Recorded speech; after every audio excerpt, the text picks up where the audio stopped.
អ្នកទាំងអស់គ្នាកំពុងតែរងចាំក្នុងការ review ទៅលើ TUF Gaming Series ថ្មីហ្នឹងមែនទេចឹងថ្ងៃនេះខ្ញុំបាន Mr. M ហួននឹងពំនាំបាទនៅវីដេអូមួយតាក់ទងជាមួយការ review យ៉ាងលម្អិតទៅលើ laptop មួយនេះតែមុននឹងចូលទៅដល់ការ review ខ្ញុំចង់ប្រាប់នៅដំណឹងពិសេសមួយអ្នកទាំងអស់គ្នាប្រហែលជាឃើញហើយនេះគឺជាកាស ROG Rock Data មិនមែនទិញ laptop នេះហើយបានកាសនេះណាគឺមានន័យថាខ្ញុំនឹងធ្វើការ giveaway ដ៏ធំមួយបាទដែលយើងនឹងធ្វើឡើងនៅក្នុងវីដេអូមួយនេះអញ្ចឹង giveaway គឺ yes គឺជាការ Rock Data នេះដែលមានតម្លៃរហូតដល់$185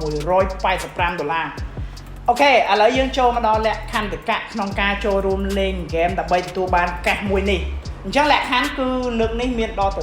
3ហើយរៀងតឹងបន្តិចព្រោះថាកាសមួយនេះគឺថ្លៃមែនតើចឹងនេះគឺជាកាសមួយដែលខ្ញុំដកចេញពីលុយរបស់ខ្ញុំយកមកទិញចែកជូនគ្នាយើងមិនមែនខាង ASUS ឲ្យទេណាអញ្ចឹងកាសមួយនេះគឺថ្លៃ$185អញ្ចឹងតោះមកស្ដាប់លក្ខខណ្ឌទាំងអស់គ្នាអញ្ចឹងលក្ខខណ្ឌទី1គឺអ្នកទាំងអស់គ្នាដែលកំពុងតែមើលវីដេអូមួយនេះលក្ខខណ្ឌដែលអាចចូលរួមក្នុងការ giveaway ហ្នឹងតើតើអ្នកទាំងអស់គ្នា share នៅវីដេអូមុនដែលខ្ញុំធ្វើការ pre-order អញ្ចឹងខ្ញុំនឹងដាក់ link ឬក៏រូបភាពចឹងទៅរកវីដេអូមួយនោះហើយ share ទាំងអស់គ្នាដាក់ជា public ទី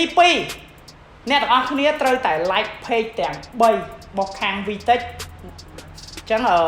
page គឺឈ្មោះអីគេខ្ញុំនឹងដាក់នៅខាងលើគឺមាន VTech Computer VTech Gaming Center ហើយនិង VStore Center កុំភ្លេចអត់ដាក់ cipher ក៏អត់ឲ្យដែរលក្ខខណ្ឌទី3អ្នកទាំងអស់គ្នាត្រូវតែ share ទៅលើវីដេអូមួយនេះហើយ take មនុស្សយ៉ាងហោចណាស់5នាក់ take ក៏បាន mention ក៏បាននៅក្នុង share អ្នកទាំងអស់គ្នាក៏បាននៅក្នុង comment ក៏បានហើយកុំភ្លេចបាទ screenshot នៅអ្នកទាំងអស់គ្នាដែល like page ទាំង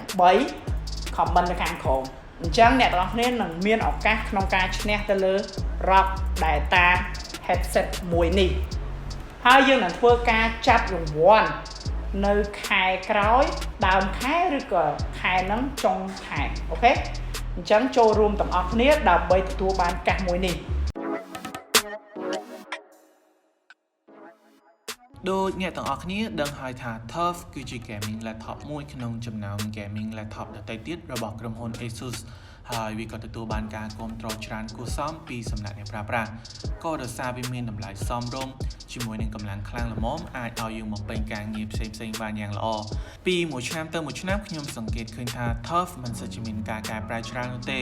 ដល់ឡែកសម្រាប់ឆ្នាំនេះវិញវាបានធ្វើឲ្យខ្ញុំនឹកមិនដល់ឆ្ងល់ក៏មិនកើតក៏ដូចជាធ្វើឲ្យលើសពីអ្វីដែលខ្ញុំរំពឹងទុកពីវាផងដែរហើយបន្តិចទៀតនេះខ្ញុំនឹងធ្វើការ review ទៅលើ TUF Series ថ្មីជូនអ្នកទាំងអស់គ្នា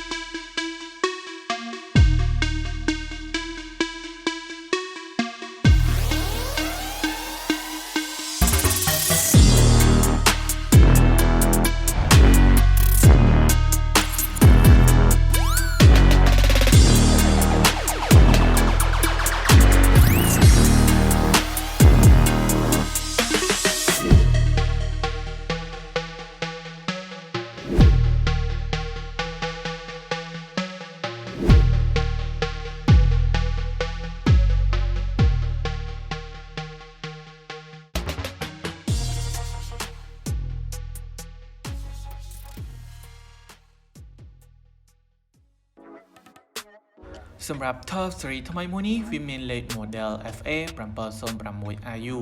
ហើយទៅលើ spec វិញវាត្រូវបានភ្ជាប់មកជាមួយនឹង CPU AMD ចំនួនថ្មីគឺ Ryzen 7 4800H ដែលវាមាន8 cores និង16 thread អាច boost ឡើងដល់ 4.2 GHz ហើយ chip CPU នេះមានទំហំ7 nanometer និងប្រើប្រាស់ architecture Zen 2ដែលយើងឃើញមាននៅ Ryzen Series 3000របស់ desktop តែលើ RAM វាមានទំហំ 8GB ជាប្រភេទ DDR4 បើ speed លើកនេះឡើងរហូតដល់ 3200 MHz វាមិនមែនជារឿងចម្លែកទេសម្រាប់ការប្រើប្រាស់ជាមួយនឹង CPU AMD ព្រោះថាបើ speed កាន់តែខ្ពស់គឺកាន់តែល្អសម្រាប់ CPU AMD Storage មានទំហំ 512GB ជាប្រភេទ SSD PCIe NVMe ល្បឿនលឿនជាមួយនឹង GPU NVIDIA GTX 1660 Ti មាន VRAM 6GB តែលើរូបរាងវាមានការកែប្រែមួយចំនួនផងដែរពីចំនួនចាស់គឺការរចនា design បែបថ្មីដោយសម្បកខាងក្រៅវាធ្វើឡើងពី aluminum ជាមួយនឹងពណ៌បែបថ្មីគឺខ្មៅលាយប្រផេះហើយលើកនេះ ASUS បានដាក់ logo TUF ពេញលេញនៅចំកណ្ដាលតែម្ដងមើលទៅ cool ហើយកាចមែនទែនរីឯខាងក្នុងវិញនៅតែធ្វើឡើងពី plastic បែបគុណភាពល្អហើយនៅពីក្រោម screen យើងនឹងឃើញមានអក្សរឆ្លាក់ TUF Gaming យ៉ាងលយផងដែរសម្រាប់ keyboard នៅលើ TUF series ថ្មីមួយនេះมันមានការ update អ្វីឡើយនៅតែជា keyboard ប្រភេទ full size RGB ដដែលហើយខ្ញុំនៅតែមិនយល់ថាហេតុអ្វីបានជា ASUS មិនព្រមដាក់បច្ចេកវិទ្យា Aura Sync មកជាមួយព្រោះថា effect ភ្លើងមិនសូវមានច្រើនដូចត្រកូល ROG ឡើយតែយ៉ាងណាមិញពន្លឺភ្លើង keyboard ជះបានល្អជាងមុនហើយសម្រាប់គ្រាប់ key មានភាពងាយស្រួលចុចនិង bounce ហើយ response បានល្អគួរសមបើទោះបីជាពេលវាយឯកសារលឿនក៏មិនមានសំឡេងលាន់ខ្លាំងទេហើយនៅលើ touchpad ក៏ងាយស្រួលអូតូមកងាយស្រួលបញ្ជាផងដែរនៅផ្នែកជំនាញខាងឆ្វេងយើងឃើញមានរន្ធសាកថ្មរន្ធ LAN រន្ធ HDMI 2.0 សម្រាប់តភ្ជាប់ទៅកាន់ monitor រន្ធ USB 3.2 Type A ចំនួន2និង Type C ចំនួន1ចុងក្រោយគឺរន្ធ10 mic និងកាសជាប្រភេទ combo jack ហើយនៅខាងស្ដាំវិញយើងឃើញមានរន្ធចាក់សោរន្ធបញ្ចេញខ្យល់និងចុងក្រោយគឺ USB 2.0 នៅពីក្រោយវិញគឺមានត្រឹមតែរន្ធបញ្ចេញខ្យល់ក្តៅធំៗទាំងពីរប៉ុណ្ណោះទីបំផុតមកដល់វគ្គក្តៅសាច់ហើយគឺវគ្គ testing performance សម្រាប់កម្លាំង CPU នៅលើ laptop មួយនេះគឺថា貴様の拳など顔どにも効かんわいお前はもう死んでいる何もうアタクビでギゼブដោយអ្នកទាំងអស់គ្នាបានឃើញហើយថា AMD លើកនេះលេងឈុតធំហើយដោយពិន្ទុ Cinebench R20 គឺយកឈ្នះ CPU Core i9 ដែលមាននៅលើ mothership តម្លៃ$6000ជាងវាលើខ្លាំងមែនទែនលើសរហូតដល់ខ្ញុំសឹងមិនជឿថា CPU AMD ខ្លាំងរហូតដល់ថ្នាក់ហ្នឹងតែយ៉ាងណានេះជាការពិតដែល Intel ត្រូវទទួលយកក្រៅពីនេះខ្ញុំក៏បានធ្វើការតេស្តនៅលើកម្មវិធីផ្សេងៗទៀតដែរដូចជា 3D Mark Future Strike Palm Spy ហើយអ្នកទាំងអស់គ្នាអាច stop វីដេអូដើម្បីមើលពិន្ទុបាន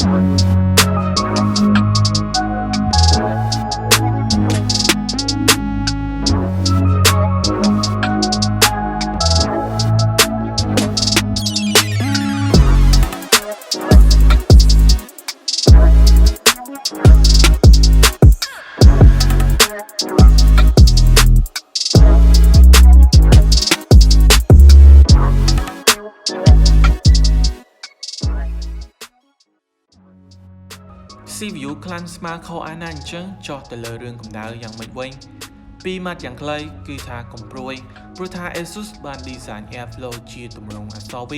បូករួមនឹងបាតខាងក្រោម airflow ជា honeycomb ទៀតនោះវាជួយឲ្យកម្ដៅកាត់បន្ថយបានយ៉ាងល្អនៅលេងហ្គេមរយៈពេល2ម៉ោងជាងកម្ដៅ CPU ឡើងពីចន្លោះ70ទៅ80អង្សាហើយ GPU វិញគឺពីចន្លោះ60ទៅ70អង្សាហើយត្រង់ចំណុចតំបន់សំខាន់ WSD ក៏មិនមានអារម្មណ៍ថាក្តៅដែលធ្វើឲ្យប៉ះពាល់ដល់ការបាញ់សមរភូមិយើងនោះទេ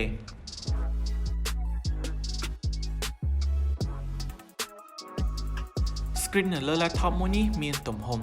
17.3 inch ជាមួយកម្រិត resolution បង្ហាញរូបភាព Full HD ជា panel IPS វាមានគែមខ្លី ASUS ហៅវាថា Nano Edge បូករួមនឹង refresh rate 120Hz អ្វីដែលពិសេសនោះវាបានភ្ជាប់មកជាមួយនឹងបច្ចេកវិទ្យា Adaptive Sync ដែលវានឹងជួយបំបែក screen tearing នៅពេលដែលយើងលេងហ្គេម ឯក្រោមមួយនេះអាចបង្ហាញរូបភាពបានច្បាស់ដិតល្អគួរសមជាមួយកម្រិត sRGB 63% និង Adobe RGB 47% មានន័យគួរសមអាចចាត់ទុកថាជាអេក្រង់ល្អមួយបើប្រៀបនឹង gaming laptop ដទៃទៅលើ speaker Asus បានអះអាងថាឮជាងមុន 1.8 ដងនិងកម្រិតខ្សែបុកបាសធ្ងន់ជាងមុន 2.6 ដងបើតាមការតេស្តវាឮខ្លាំងជាងមុនពិតមែនហើយនេះជាសំឡេងតែផ្ទាល់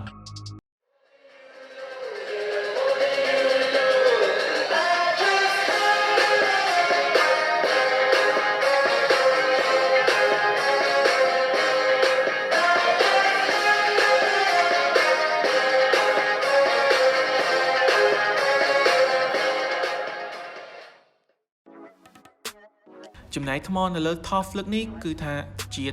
តិខ្លាំងណាស់ទំហំថ្មគឺការឡើងរហូតដល់90 វ៉ាត់ម៉ោងហើយបើនិយាយពី gaming laptop គឺកម្រឃើញថ្មធំបែបនេះណាដែលខ្ញុំបានមើលរឿងជប៉ុនក្នុង Netflix កម្រិត 1080p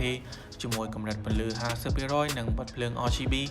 វីដេអូបានប្រហែល 7 ម៉ោងដែរបើលេង game វិញវីដេអូអត់បាន 1 ម៉ោងទេហើយក៏កុំឆ្ងល់ដែរព្រោះថាពេលលេង game យើងចាំបាច់ត្រូវដល់សាកថ្មដើម្បីទទួលបាន performance ខ្លាំងនិងកម្លាំងខ្លាំងពេញលេញដល់សន្ទះបាតខាងក្រោមចេញអ្វីដែលយើងអាច upgrade បាននោះគឺ RAM ដែលវាអាច support ដល់ 32GB ជាមួយនឹង slot M.2 មួយទៀតហើយអ្នកទាំងអស់គ្នាប្រហែលជាឆ្ងល់ថាហេតុអ្វីបានជាគ្មាន slot សម្រាប់ដាក់ hard disk 2.5 inch ក៏ព្រោះតែទំហំថ្មកើនដល់90 វ៉ាត់ម៉ោងអញ្ចឹងវាក៏ត្រូវការ space ធំដើម្បីញាត់ថ្មធំចូលដូចគ្នាតែមិនថ្មីយ៉ាងហោចយើងនៅមាន slot M.2 មួយទៀតអញ្ចឹងប្រើប្រាស់ M.2 វាលឿនជាង hard disk ធម្មតាហើយយើងក៏អាចធ្វើការ retro បានផងដែរសរុបមក TUF លើកនេះគឺថាវាមានចំណុចល្អលើសពីអ្វីដែលខ្ញុំរំពឹងទុកពីវាដូចអ្នកទាំងអស់គ្នាបានឃើញស្រាប់ហើយថា CPU របស់ laptop មួយនេះគឺខ្លាំងស្មើនឹង Core i9 អញ្ចឹងមិនបាច់ព្រួយរឿងគុកកម្មវិធីធំក៏ដូចជា game ចូលទៅក្នុង laptop មួយនេះឡើយ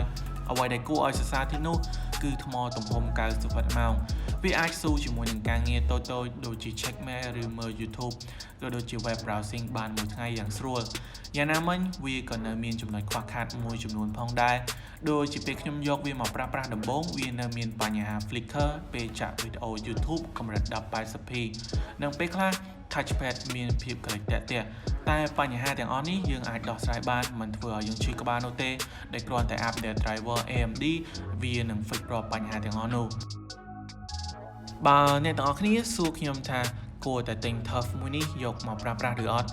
ចម្លើយគឺគ្មានពាក្យទេថា no ដូចខ្ញុំនិយាយដដែលអញ្ចឹងវាមានចំណុចល្អច្រើនជាងមុនបើប្រៀបនឹង model ចាស់ទាំងរូបរាងទាំងកម្លាំងគឺថា Niceជាមួយនឹងតម្លៃ$1099ហើយអ្នកនរគ្នាអាចរកវាបានដែលមាននៅតែ V-Store ក៏ដូចជា VTech ទាំងពីរសាខាតែប៉ុណ្ណោះអញ្ចឹងអ្នកនរគ្នាយល់យ៉ាងណាដែរចំពោះ laptop TUF Free ថ្មីមួយនេះកុំភ្លេច comment មតិយោបល់ក៏ដូចជា like និងចែករំលែកទៅកាន់មិត្តភ័ក្តិអ្នកនរគ្នាដើម្បីចូលរួមលេង giveaway យកកាស ROG អញ្ចឹងអរគុណសម្រាប់ការតាមដានទស្សនាវីដេអូមួយនេះពីខ្ញុំ PJ ហើយជួបគ្នានៅវីដេអូ review ក្រោយ